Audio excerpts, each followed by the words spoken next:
Bangladesh nationalist पार्टीर कार्यकारी अध्यक्ष तारिक रहमान गुरुवार दिन लोक मानू शांति पाई आह्वान करथिले। से एक अंतर्भुक्त समाज दृष्टिकोण उपस्थापन करी कहिथिले जे देश समस्त धर्मर लोकंकर मुसलमान हिंदू बौद्ध एवं ख्रीष्टियान। रहमान 17 वर्ष मध्य प्रथम थर पर दलीय समर्थक मानू संबोधित करी ए वक्तव्य देथिले। गत वर्ष अगस्ट रे मध्यवर्ती कालीन सरकार गठन होगा परठारु बांग्लादेश संख्यालघु विशेषकर हिंदू मानक विरुद्ध में अनेक घटना देखी। ढाका विमानबंदर सीधासलख जुलाई 36 एक्सप्रेस वे रे पहुंची रहमान हजार हजार समर्थकों को कहितले एबे आमे समस्तक पई एकाठी हेबा एवं देश निर्माण करिवार समय आसीछि। एही देश पहाड़ एवं समतल अंचल लोकमानक मुसलमान हिंदू बौद्ध एवं ख्रीष्टियान आमे एक सुरक्षित बांग्लादेश निर्माण करने को चाहूँ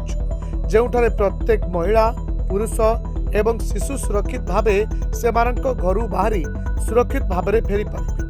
गत वर्ष अगस्ट रे तत्कालीन प्रधानमंत्री शेख हसीना को गादीच्युत कर बांग्लादेश रे हिंदू जनसंख्या उपरे अनेक हिंसात्मक घटना सम्मुखीन होते। संप्रति मैमनसिंह सहर में जड़े 25 वर्षीय हिंदू श्रमिकों को पिटी पिटी हत्या कर जाइतला।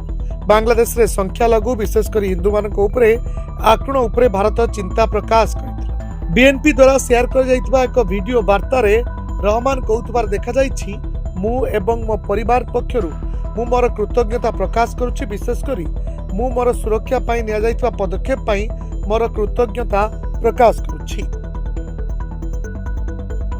Bureau report Dinalipi live.